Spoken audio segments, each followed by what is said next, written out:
నమస్తే అండి అందరికీ. మా అమ్మగారు పేరు సుధా బుచ్చివేనండి. నేను వాళ్ళ అబ్బాయిని.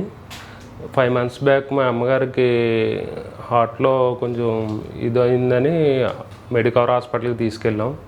అక్కడ చెక్ చేస్తే కొంచెం వాల్ లీకేజ్ ఉంది అన్నారు. సర్జరీ పడుతుంది అన్నారు.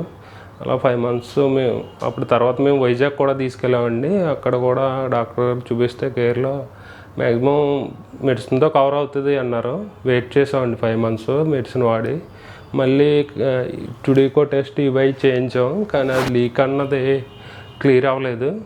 ఇంకా మనకు మెడికవర్లో తెలిసిన డాక్టర్ గారు ఉంటే శ్రీనివాస్ గారు అని, ఆయన చేయించుకోవాలి సర్జరీ అన్నారండి. అంటే మేము బైపాస్ కాకుండా కీహోల్ సర్జరీ ప్రిపేర్ చేసాం అన్నమాట. అప్పుడు అతను ఇలా పలానా అపోలో హాస్పిటల్లో తెలిసిన వాళ్ళు ఉన్నారంటే డాక్టర్ పుష్మి గారని ఆయన ఆ మేడం చేశారండి. సర్జరీ చేసి చాలా బాగా ఇప్పుడు మా అమ్మగారు స్పీడ్గా రికవరీ అవ్వారు. ఈ స్టాఫ్ కూడా అపోలో స్టాఫ్ కూడా చాలా బాగా చూసుకున్నారు అందరూ. వాళ్ళందరూ కూడా ఎనీ టైం వచ్చి ట్యాబ్లెట్స్ ఇవ్వడం, ఇలా సిలిండర్ పెట్టడం, A to Z అన్నీ బాగా చేశారు. ఐసీయూలో కూడా మమ్మల్ని బాగా చూసుకున్నారు మా అమ్మగారిని. రూమ్కి షిఫ్ట్ చేసిన తర్వాత కూడా ఎవ్రీ టైం ఏ టైం అయినా సరే సిస్టర్స్ అవి వచ్చి ఎలా ఉంది ఏంటి అన్ని అప్డేట్స్ అవి బాగా ఇచ్చి ట్యాబ్లెట్స్ అన్నీ బాగా ఇచ్చి చేసేవారండి. ఇప్పుడు మా అమ్మగారు చాలా ఎర్లీగా రికవరీ అయ్యారు. సర్జరీ అయ్యి జస్ట్ 4 days అవుతుంది. ఈరోజు మా డిశ్చార్జ్ ఉంది.